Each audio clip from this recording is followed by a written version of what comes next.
sangat menjauh wudhu. Bahkan sebagian para ulama 40 tahun sholat subuh dengan wudhu isya.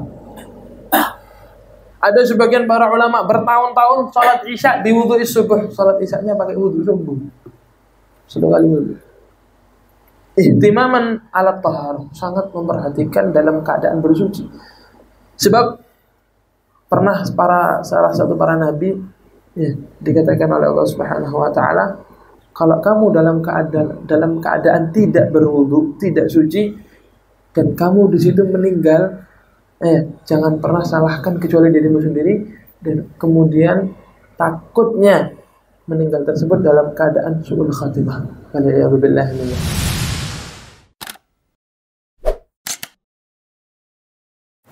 Bismillahirrahmanirrahim. Alhamdulillahirabbil alamin. Bihi nasta'in ala umuri dunya waddin, wa sallallahu ala sayyidina Muhammadin khatamin nabiyyin wa ala alihi wa sahbihi ajma'in.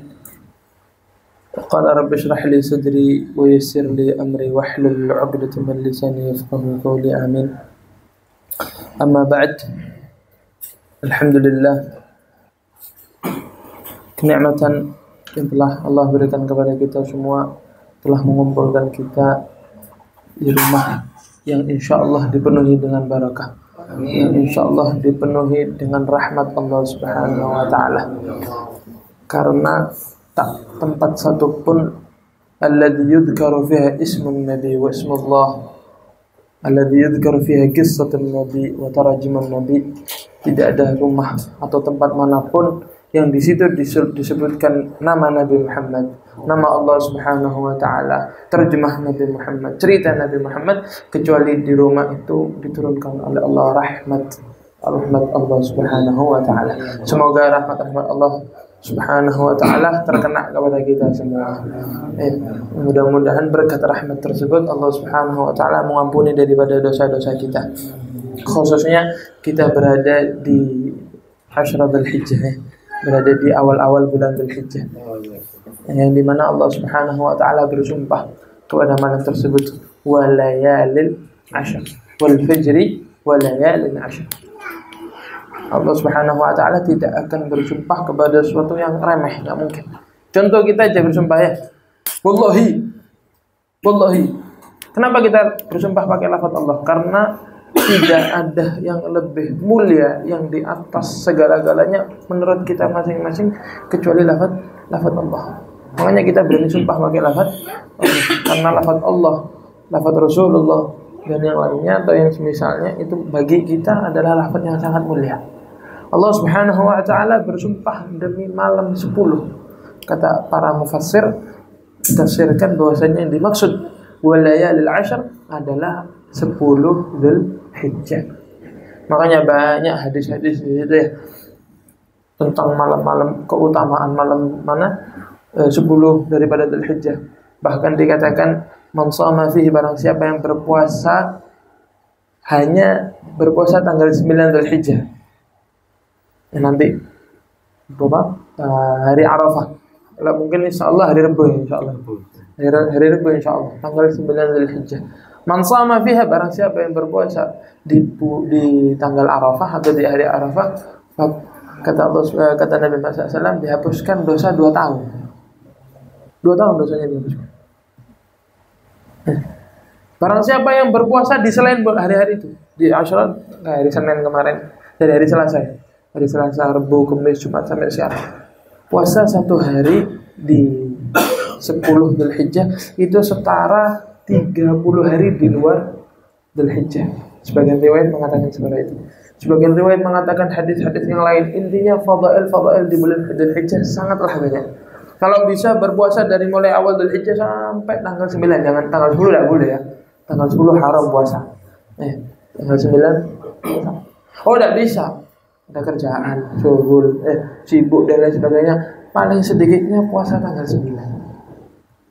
Tanggal 9 hari Rabu nanti insya Allah puasa tanggal 9. Niatkan di situ hari Arafah, niat yang banyak puasa di situ.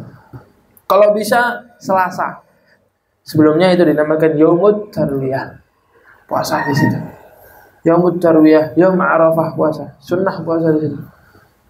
Puasa Yaum Arafah, Yaum Tarwiyah, Yaum Arafah. Kalau tidak bisa puasa, nyambut gawe, aku kerjaan, ngepak barang, ngurusi kambing, ngurusi ini. Jangan lupa setiap hari kalau bisa perbanyak kalimat subhanallah walhamdulillah wala ilaha illallah wallahu akbar. Perbanyak setiap harinya. Perbanyak. Fadilahnya besar sekali fadilahnya. Fadilahnya besar sekali. Ndak iso yo kebacu. Apa kerja? Isu-isu metu baru subhanallah alhamdulillah wala ilaha illallah Allahu akbar. Jalan. Dijadikan wirid setiap harinya. Dari mulai sekarang jadikan wirid dari setiap hari.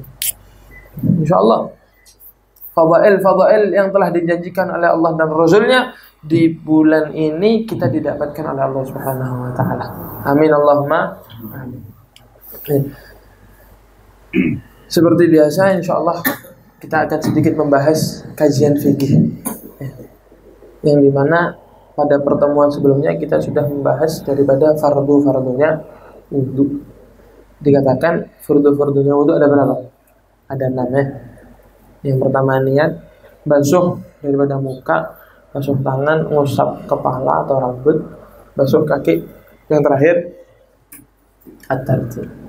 Ini adalah fardu-fardunya wudu yang disebutkan di dalam kitab Risalatul Jami'ah.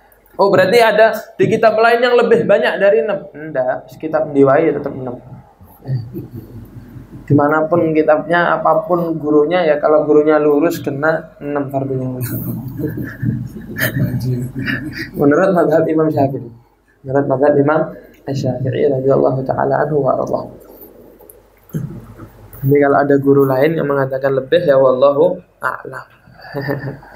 Kemudian beliau mengatakan daripada hal-hal yang membatalkan wudu. Nawaqidul wudu'i wa yanqudul wudu' al-khariju min ahadits sabilain. Sekarang kalau orang sudah berwudu kan otomatis nanti dapat berapa jam pasti tak tahu. Apalagi kita orang maghrib mau ke isya wae wudu mana isya. Lapo mang? Betul. Sengaja. Orang dulu itu sangat menjaga wudu. Sangat menjaga wudu. Bahkan sebagian para ulama 40 tahun sholat subuh dengan wudu isya. Ada sebagian para ulama bertahun-tahun sholat isya di wudu subuh. Sholat isyanya pakai wudu subuh. 1 kali wudu. Ihtimaman alat taharah, sangat memperhatikan dalam keadaan bersuci. Sebab pernah salah satu para nabi dikatakan oleh Allah Subhanahu wa taala, kalau kamu dalam keadaan tidak berwudu, tidak suci dan kamu di situ meninggal, jangan pernah salahkan kecuali dirimu sendiri dan kemudian takutnya meninggal tersebut dalam keadaan su'ul khatimah. Waliyadzubillah min dzalik. Kita megang wudu ini sama Allah Subhanahu wa taala dijaga dari mautus meninggal dalam keadaan kebakaran, meninggal dalam keadaan tenggelam, meninggal dalam keadaan kejatuhan barang berat dan lain sebagainya. Itu sama Allah ditolak hal-hal tersebut. Salah satu orang punya faedah megang wudu terus. Termasuk salah satunya juga yang sering mungkin antum ingin amalkan, memperbanyak rezeki. Kalau ada kalimat memperbanyak rezeki ini langsung total. Oke, mana masalah apa mburi rezeki mang, ngomong rezeki mang. Ngomong bahasa apa? Enggak ana rezeki nangis. Kalau ana rezeki ya wae iki gak seru iki dari sini. Wa yanqudul wudu' al-khariju min ahadits sabilaini. Dan hal-hal yang membatalkan wudu adalah keluarnya apapun itu dari 2 jalan. Jalan depan dan jalan belakang. Apapun yang keluar, mau yang biasa keluar atau maupun yang tidak biasa keluar. Yang tidak biasa keluar seperti apa? Seperti azakallah, seperti cacing. Orang yang punya masalah dalam perut, keluar cacing. Baik cacingnya keluar seutuhnya atau cuma keluar intip-intip terus balik lagi, batal wudu. Disebutkan di kitabnya wa in ada keluar Lihat keadaan. Keadaan aman keluar, keadaan nisar banyu. Aneh deh.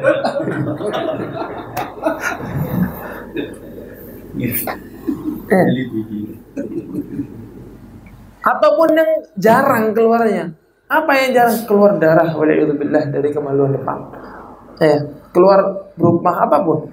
Selagi itu dari dua jalan yang sudah disediakan oleh Allah Subhanahu wa taala, maka wudunya batal. Kecuali satu hal, apa? Al-mani. Kecuali kalau yang keluar itu adalah mani, maka tidak membatalkan daripada wudu. Kenapa? Karena mani itu asalnya thahir, suci.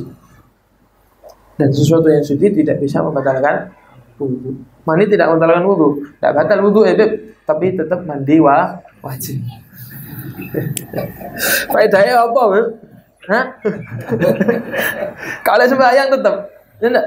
Kalau sembahyang, kalau maca Quran, kalau tawaf, kalau mlebu masjid malah. Wong nek ngentut tok oleh mlebu masjid. Faedahnya apa, Beb? Faedahnya ada satu faedahnya. Ulama menyebutkan faedahnya. Apa faedahnya? Faedahnya kalau di waktu itu subhanallah ada orang yang karim, orang dermawan, dia bersumpah, barang siapa yang punya wudu tak kasih uang sama saya. Dia termasuk orang yang punya wudu dan dia berhak untuk menerima uang tersebut walau dalam keadaan junub. Sebab dia punya wudu. Hadas asgharnya tidak terbatalkan. Dia cuma hanya wajib mandi. Ini faedah. Faedah enggak? Lumayan. Walaupun dikit. Ini yang pertama. Al-khariju min ahadis sabilaini min qubulin aw duburin.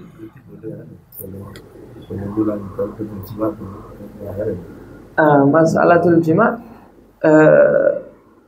kalau tidak bersentuhan. Nah itu masalah jima itu kalau dia yakin atau dia punya sangkaan kuat sebelum keluarnya mani tidak keluar madi. Madi itu yang di sini madinya. Sebagian orang memang dia sebelum keluar mani tidak keluar madi, tidak masalah. Tapi kalau yang memang kebiasaannya dia sebelum keluar mani itu ada madinya dulu. Keluar madi otomatis maninya mutanajis. Di waktu itu jima yang pertama maafu tidak masalah. Mosok pas keluar madi jawab dhisik mari lanjut ya wis kuliah. Lanjut tidak masalah. Tapi untuk yang pertama kali aja. Yang kedua harus istinja. Yang kedua harus istinja. Sebab itu tidak dimaafkan untuk yang kedua kali. Dan faedahnya wudu atau beristinja itu mengembalikan energi yang sudah terkuras. Mengembalikan energi. Jangan kira kena air lunyu. Enggak. Bahkan sama Allah Subhanahu wa taala dibuat energi yang kedua. Itu salah satu keistimewaan wudu. Makanya kenapa kok heran? Kenapa kok wudu ini yang dibasuh muka, tangan, terus kepala enggak disiram? Kepala hanya diusap. Kaki disiram. Kan heran. Ini semuanya ta'abbudan. Tanda kita hamba kepada Allah Subhanahu wa taala. Tanda ketakwaan kita kepada Allah Subhanahu wa taala. Kalau kita memang benar-benar hamba yang takwa, kita selalu melakukan perintah Allah tanpa ada pertanyaan. Makanya sebagian ulama mengatakan kalau kita melakukan sebuah ibadah yang kita tahu alasannya dengan satu ibadah yang kita tidak tahu alasannya, yang lebih afdal yang mana? Yang kita tidak tahu alasannya. Sebab di situ kita memang khalis mahad lillahi azza wa jalla, 100% karena Allah Subhanahu wa taala. Yang kalau tahu contohnya apa?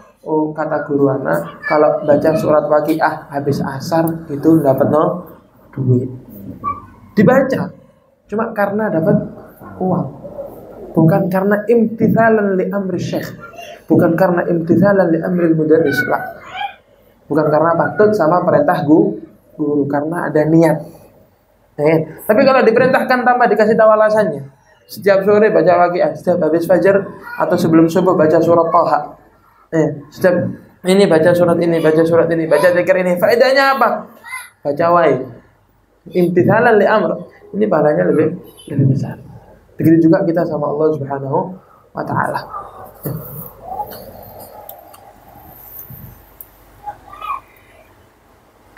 Kecuali mani mani tidak membatalkan wudu. Ala ayyi sifatin kan, mau apapun sifatnya mani tersebut, selagi dia mani, walaupun ala launid dam, walaupun warnanya kayak warna darah, tetap dikatakan suci dan tidak membatalkan daripada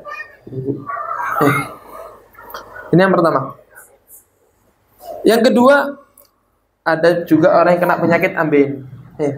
Itu kalau ada daging keluar, wasir. Orang kena daging keluar dari belakang, keluar, walaupun tidak semuanya keluar, sedikit tak keluar, batal wudu. Jadi yang kena penyakit wasir, batal wudu. Darah yang netes dari daging tersebut bisa membatalkan daripada wudu. Kalau keluar terus bisa masuk. Nah itu masalah dimaaf. Ada sebagian yang keluar terus, mau tidak mau harus dioperasi. Ini dalam keadaan keluar, tahan sakit, wudu aja, waktu dia keluar wudu, tidak masalah. Tidak masalah. Yang membatalkan itu al-kharij, yang keluar. Kalau dia tidak keluar, contohnya, waliyadzubillah, ada orang kena penyakit dagingnya itu di tengah-tengah, tidak keluar, tidak masuk di tengah-tengah.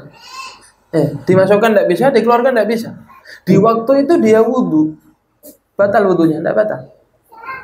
Kalau keluar sedikit setelah wudu, batal wudunya. Masuk tidak masalah. Jadi yang memang yang berbahaya itu al-kharij, yang keluar. Kalau dia memang tidak keluar, memangnya segitu terus. Dari mulai awal wudu sampai akhir wudu segini, tidak masalah wudu. Kalau keluar sedikit, masalah. Jadi kalau keluar masalah dalam wudu. Yang kedua, zawalul aqli binaumin aw ghairih, hilangnya akal. Allah Subhanahu wa taala berikan akal kepada manusia. Fungsinya akal ini apa sih? Yang membedakan kita sama bahimah, sama hewan, itu adalah akal. Akal ini alladzi yumayyizu bainal khair wasyarr, bainal haq wal batil, yang bisa membedakan antara hak dan yang batil ini pakai akal. Jadi orang kalau akalnya diangkat, dia sama hewan tidak ada beda. Anggap orang gila. Orang gila, dia sama hewan nggak ada beda. Telanjang di tengah jalan malu?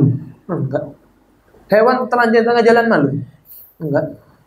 Kalau ada hewan malu aja. Otak sama akal sangat berbeda. Otak itu jelas, ini otak ini. Atau kambing kan enak untuk ini. Bila dimasak enak tuh. Tapi akal ini sesuatu yang berbeda. Mayyazanallahu bi'aqlin. Allah Subhanahu wa taala membedakan kita dengan yang lainnya pakai akal. Pakai akal. Makanya ketika orang diangkat akalnya, bisa membatalkan daripada wudu. Zawalul aql, hilangnya akal, baik dengan mabuk, pingsan, apalagi ayan. Ya, penyakit ayan itu, kejang-kejang itu ya. Ya itu penyakitnya, baru namanya. Zaman anak tidak ada. Tidak tahu namanya. Epilepsi, ayan, atau tidur. Ya. Ini salah satu hal yang membatalkan daripada wudu. Nah, kecuali tidur yang dimana tidurnya itu mumakkinin maka'adatahu minal ardh. Dia duduk antara tempat duduknya sama duburnya dia tidak ada rongga. Mutamakkin, pas. Badannya enggak terlalu gemuk dan juga tidak terlalu kurus. Pas badannya normal tengah-tengah. Sehingga kalau duduk tidak memungkinkan keluarnya sesuatu dari lubang belakang. Hal tersebut kalau dia tidur dalam keadaan duduk tidak membatalkan daripada wudu. Dia mau tidur nunggu jamaah di ampel biasanya. Subuh tidur. Pas qomat langsung bangun sholat, tidak masalah. Yang penting satu syaratnya harus bangun dalam keadaan atau posisi dia tidur. Tidur gini, bangun wis ngene, ya batal dulu. Kalau enggak, Ustaz, saya tidur duduk, bangunnya duduk, Ustaz. Cuma tempatnya pindah. Tidurnya duduk di sini, bangunnya duduk cuma di situ. Batal dulu. Dia harus bangun di tempat dan dalam keadaan dia tertidur. Obah sedikit, geser kanan, geser kiri sedikit bisa membatalkan daripada wudu. Kenapa? Ini mata. Ya. Kalau merem, lubang belakang terbuka. Mata kalau melek kita bisa nahan. Ya kan? Mata kalau melek kita bisa nahan. Tapi kalau merem, ya penutup di belakang terbuka. Makanya kadang orang tidur itu dia tidak sengaja keluar daripada angin. Loh, saya tidur sebentar toh, gini dok, bangun lagi. Ya, kalau dinamakan tidur tetap membatalkan daripada wudu. Beda sama ngantuk. Perbedaannya apa? Kalau ngantuk itu dia masih bisa mendengar perkataan orang walaupun dia tidak paham. Walaupun dia tidak tahu ini siapa yang ngomong, anak tidak tahu, apa yang dibahas anak tidak tahu, pembahasan apa saya tidak tahu. Pokoknya saya dengar ada orang ngomong, ini berarti belum tidur, masih ngantuk. Ada orang ditanya, enteng apa? Anak ngantuk, tapi anak mimpi, ya tidur berarti. Ngantuk tapi mimpi, tidur. Karena min alamatin num ar-ru'yah, salah satu tanda tidur adalah mimpi. Insya Allah jelas ya. Jelas insya Allah. Ini yang kedua daripada hal-hal yang membatalkan wudu. Yang pertama, keluarnya dari dua jalan. Yang kedua apa? Zawalul aql, hilangnya akal. Baik dengan tidur atau mabuk atau pingsan atau gila atau epilepsi atau ayan atau kejang-kejang dan lain sebagainya. Itu hal yang membatalkan daripada walaupun hanya semenit, bahkan sedetik pun membatalkan daripada wudu. Ya. Hati-hati yang sholat fajar ya apa di bulan Ramadan sujud tidak tangi. Turu deh sujud. Tangi-tangi imamnya bismillahirrahmanirrahim. Langsung tahiyat at-tahiyatul barakatuh. Assalamualaikum. Batal salatnya batal. Sebab dia tidur dalam keadaan sujud. Ya, tempatnya dia tidurnya dia lam yatamakkan. Jelas insyaallah ya. Mungkin ada pertanyaan sampai di sini? Kalau ilar tidak masalah. Ilar tidak batalkan wudu. Yang batalkan wudu hanya 4. Selain 4 ini apapun sifatnya dia, apapun bentuk permasalahannya tidak membatalkan wudu. 4 ini aja yang membatalkan wudu. 4 ini masih 2 dibahas. Tinggal mau dilanjut apa pertemuan selanjutnya supaya bisa bahas hadis. Lanjut. Yang ketiga daripada hal-hal yang membatalkan wudu, iltiga'u basyaratai rajulin wa imra'atin kabiraini ajnabiyaini bighairi ha'il. Yang ketiga daripada hal-hal yang membatalkan wudu adalah bertemunya dua kulit. Harus yang bertemu dua kulit. Berarti kalau bukan kulit tidak membatalkan wudu. Apa contohnya? Rambut. Megang rambut istri tidak batal wudunya. Kuku tidak membatalkan daripada wudu. Atau gigi tidak batal wudunya. Kesentuh giginya, mau nyentelik mulutnya, ketawa, kena gigi, tidak batal wudu. Mau megang tangannya sama perempuannya ditarik kena kukunya, tidak batal wudu. Megang rambut si perempuan tidak membatalkan daripada wudu, karena yang membatalkan daripada wudu iltiga'u basyaratai, ketemunya dua kulit. Itu yang pertama. Yang kedua, iltiga'u basyaratai rajulin wa imra'atin, harus beda jenis, laki-laki dan perempuan. Laki-laki sama laki-laki, perempuan sama perempuan tidak membatalkan daripada wudu kalau hanya bersentuhan kulit, tidak batal wudunya. Jelas? Tapi kalau laki-laki sama perempuan dan dua-duanya jelas, artinya apa? Artinya bukan khuntha muskil. Apa itu khuntha muskil? Allah Subhanahu wa ta'ala menciptakan manusia ini antara laki dan perempuan, tapi ada satu ciptaan yang dia bukan laki dan bukan perempuan. Allah Subhanahu wa ta'ala menciptakan dari kecil, dia diciptakan punya dua kelamin, kelamin laki-laki dan kelamin perempuan, dan tidak pernah jelas apakah dia benar laki-laki atau perempuan. Ini dikatakan khuntha, bukan banci. Kalau banci itu dia laki-laki menyerupai perempuan. Mal'unun, dilaknat al-mutarajjilatu minan nisa wal mutakhannitatu minar rijal. Laki-laki yang menyerupai perempuan dan perempuan yang menyerupai daripada laki-laki dilaknat oleh Allah Subhanahu wa taala. Apalagi yang sampai operasi, fil iyad billahi min dzalik. Laki-laki, subhanallah, sama Allah diciptakan menjadi laki-laki sempurna, ya kan? Ingin jadi perempuan, operasi kena ratusan juta, jadi perempuan haramnya double. Haramnya double. Kalau megang perempuan ini batal enggak batal wudunya kita. Sebagai laki-laki megang yang apa istilahnya transgender ya. Itu kita megang dia enggak batal wudunya kita. Oh, perempuan. Aslinya laki. Perempuan batal. Kalau perempuan batal. Aslinya dia laki, merubah jenis, akan tapi tidak bisa merubah ciptaan aslinya. Jelas? Jadi yang pertama, bertemunya dua kulit laki-laki dan perempuan yang dimana kedua-keduanya sudah mencapai had batasan yang kalau kita lihat bisa menimbulkan syahwat, bisa menimbulkan daripada syahwat.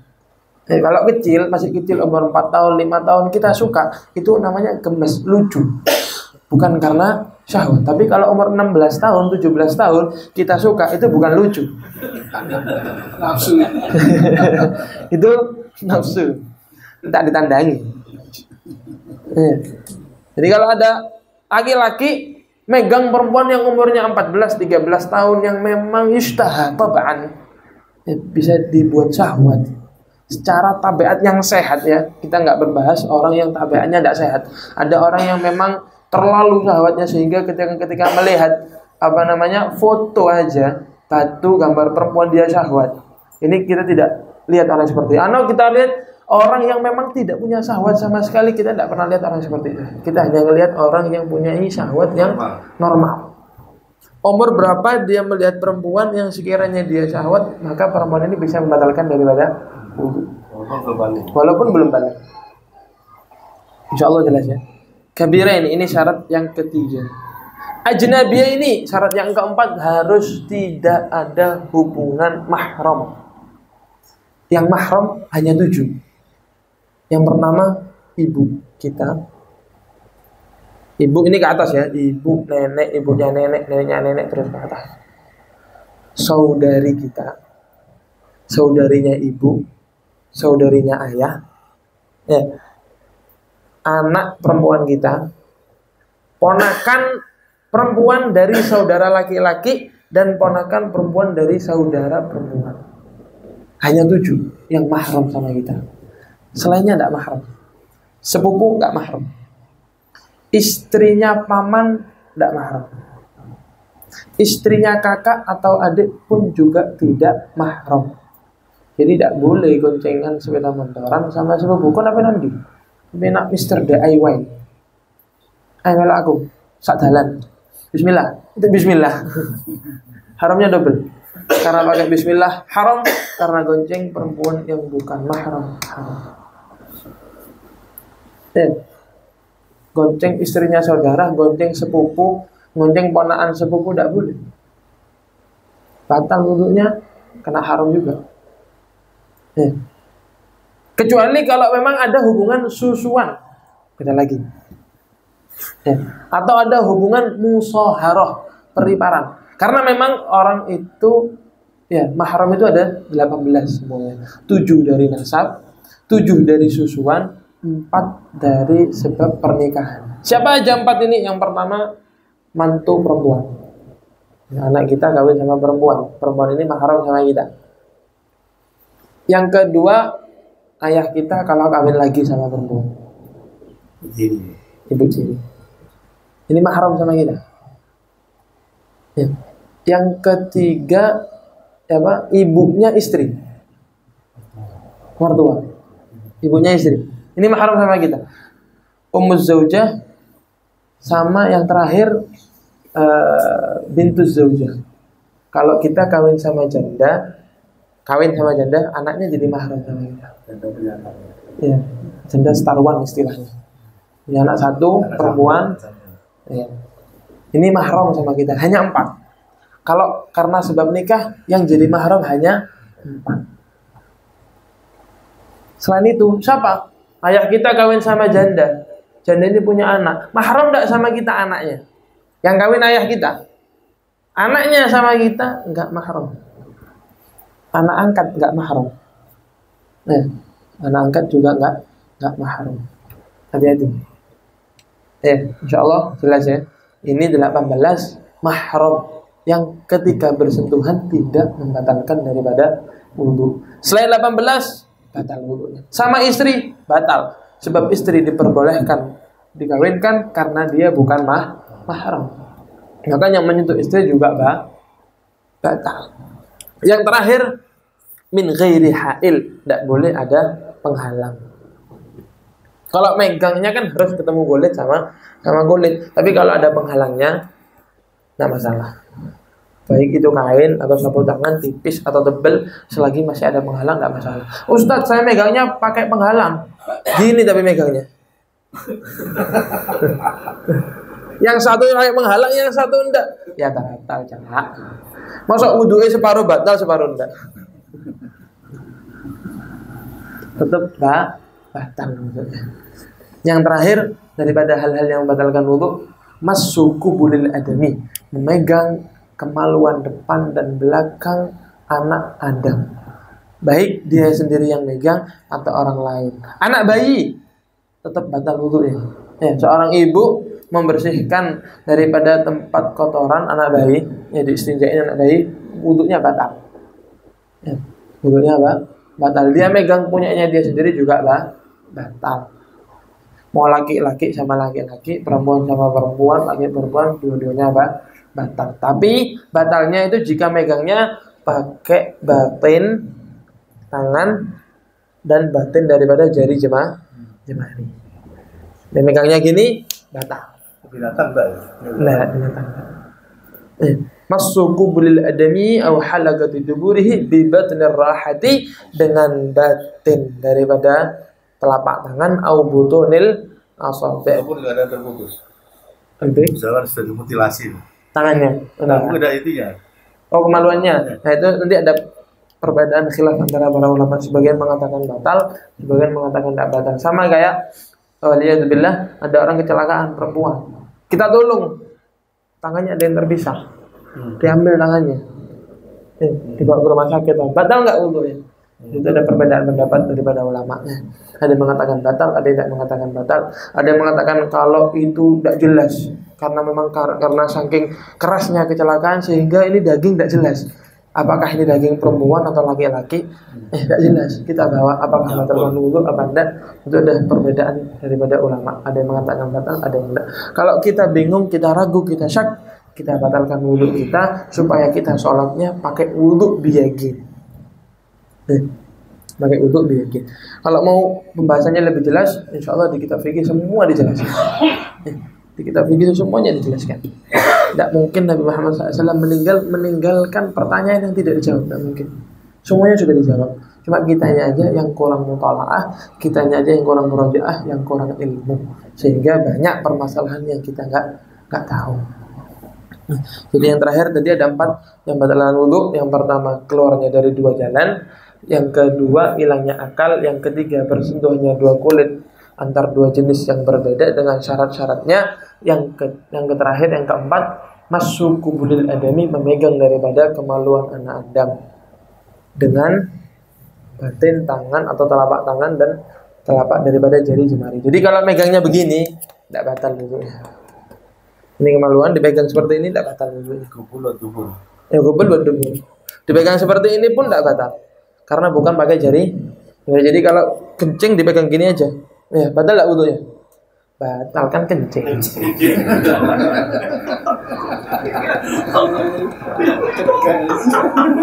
Kan kencing.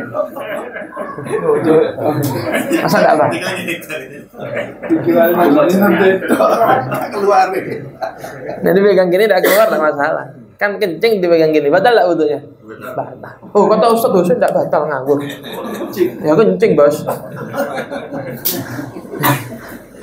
4 ini yang batal. Selain 4 ini tidak batal. Keluar darah, luka tangannya keluar darah, tidak membatalkan wudhu. Mimisan tidak membatalkan wudhu. Injak kotoran tidak membatalkan wudhu. Masuk kamar mandi tidak membatalkan wudhu. Karena banyak sebagian orang yang menyangka orang kalau kena najis batal wudhunya. Orang kalau keluar darah, mimisan, muntah,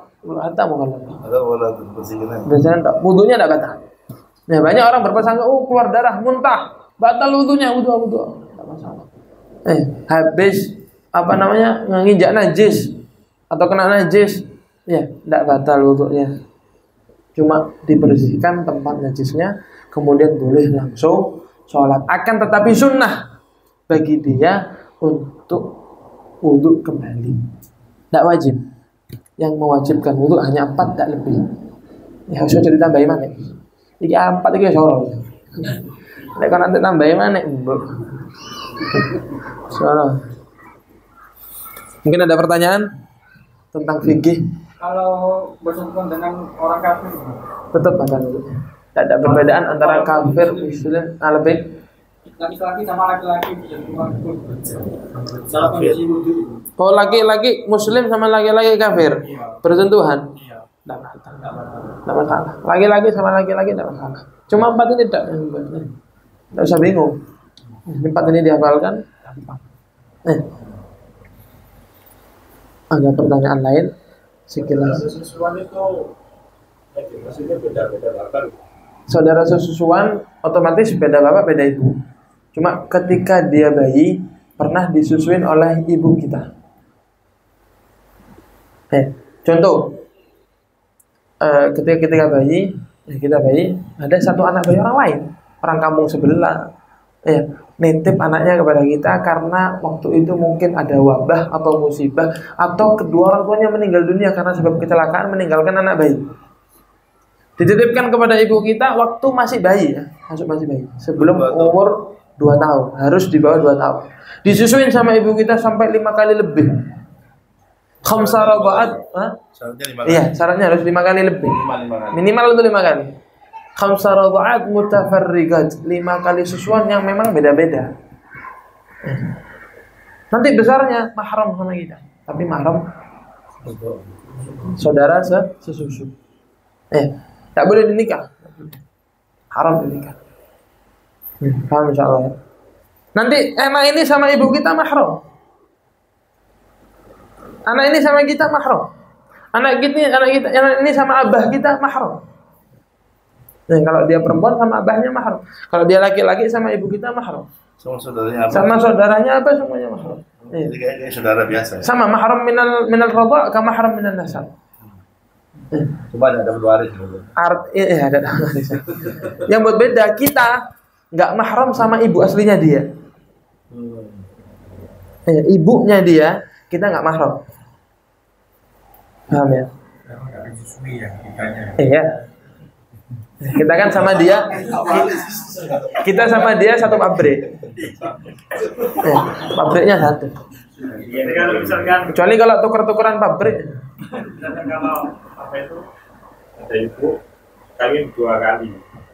Yang kali pertama itu anaknya laki-laki, terus yang kedua itu anaknya perempuan. Karena antara laki-laki dengan yang perempuan beda bapak itu bukan saudara susu, itu saudara tiri. Saudara tiri, tadi sudah dibahas. Itu minal ab, mahram. Mahram, enggak boleh. Hatta tidak pakai disusuin tetap mahram, tidak boleh dikawin. Satu ibu. Ya. Satu ibu. Pabriknya satu. Berapa beda bapak? Nah. Bisa ada 2. Nah. Oh, enggak boleh. Akhwan minal ab boleh bisa. Saudara seayah, apa seibu jadi? Seibu lain. Oh, satu ibu beda ayah tidak boleh jadi wali. Ya, minal ab tidak bisa. Kalau minal ab bisa. Abahnya kawin 2 kali ya. Abahnya kawin 2. Dari istri pertama punya anak laki, dari istri kedua punya anak perempuan. Anaknya ini bisa ngagetin, bisa jadi wali. Kalau akhwan minal ab. Tapi kalau akhwan minal ab tidak bisa. Nah, tidak batal wudu. Bisa jadi mahram. Kalau keluar kemana-mana harus pakai mahram. Ya, perempuan itu mau keluar kota harus pakai mahram, wajib. Mau kemana? Malang, ada ada juatan. Barang namanya siapa? Nek bis rombongan wedok-wedok kabeh. Haram enggak dulu. Dikasih rohso, dikasih izin oleh syariat, perempuan boleh keluar sendiri hanya di safar haji sama umroh yang wajib. Safar haji pun kalau sunnah, dia pernah haji, mau haji lagi, sunnah kan? Mau haji lagi yang kedua kali, tidak boleh, dia berangkat sendiri tidak boleh. Harus sama mahramnya, baik suami atau adiknya, kakaknya, anaknya, Abahnya pokoknya yang mahram sama dia. Tapi mau keluar kota tanpa mahram tidak boleh. Oh, sama kumpulan perempuan, ya semuanya berangkat tidak boleh. Tidak diizinkan oleh syariat. Harus pakai mahram. Ada travel yang masukin mahramnya, jaga mahram ya. Gimana? Ya gini, kayak misalkan salah satu contohnya, misalkan dia punya anak, dizuat secara sudah jadi mahram, sama salah satu orangnya mahram, sama salah satunya travel itu. Tidak masalah, yang penting ada mahramnya. Itu Tidak masalah, boleh. Ya, Dianya tidak masalah. Cuma ya jualin mahram tidak masalah. Cuma yang masalah yang perempuan lainnya tidak bisa loh ya. Ini kalau bukan untuk haji. Kalau untuk haji tidak masalah. kalau itu lah boleh ya. Nah, thalabul ilm itu apakah thalabul ilm yang wajib apa yang enggak? Kalau thalabul ilm wajib tidak masalah dia keluar. Keluarnya dia sama kayak haji. Contohnya apa kayak kemarin tentang masalah haid. Perempuan ini lagi dalam keadaan haid. Dia tanya ayahnya nggak pintar. Dia tanya kakaknya, adiknya, istri suaminya nggak ada yang pintar masalah ini dan tidak mau mempertanyakan kepada orang alim untuk dikasih jawab. Nggak ada yang mau. Akhirnya si perempuan ini wajib bagi dia keluar tanya sama seorang alim untuk mendapatkan jawaban dari masalahnya tersebut. Keluarnya bagaimana? Tidak masalah. Oh, harus keluar kota karena di dalam kota tidak ada yang bisa menjawab permasalahannya. Tidak masalah keluar kota sendiri, tidak masalah. Safarnya dia sama kayak safar haji. Kalau boleh yang wajib. Tapi selagi suaminya, adiknya, atau mahramnya dia atau orang yang ada di rumah bisa menjawab, iya harus laki. Kalau saudara perempuan Tidak bisa. Keluar sama-sama perempuan dua-duanya. Tidak boleh. Kecuali safar haji atau safar di talabil ilmi wajib. Tidak masalah. Nah, ini yang mu'tamad di mazhab Imam Syafi'i. Mu'tamadnya seperti ini.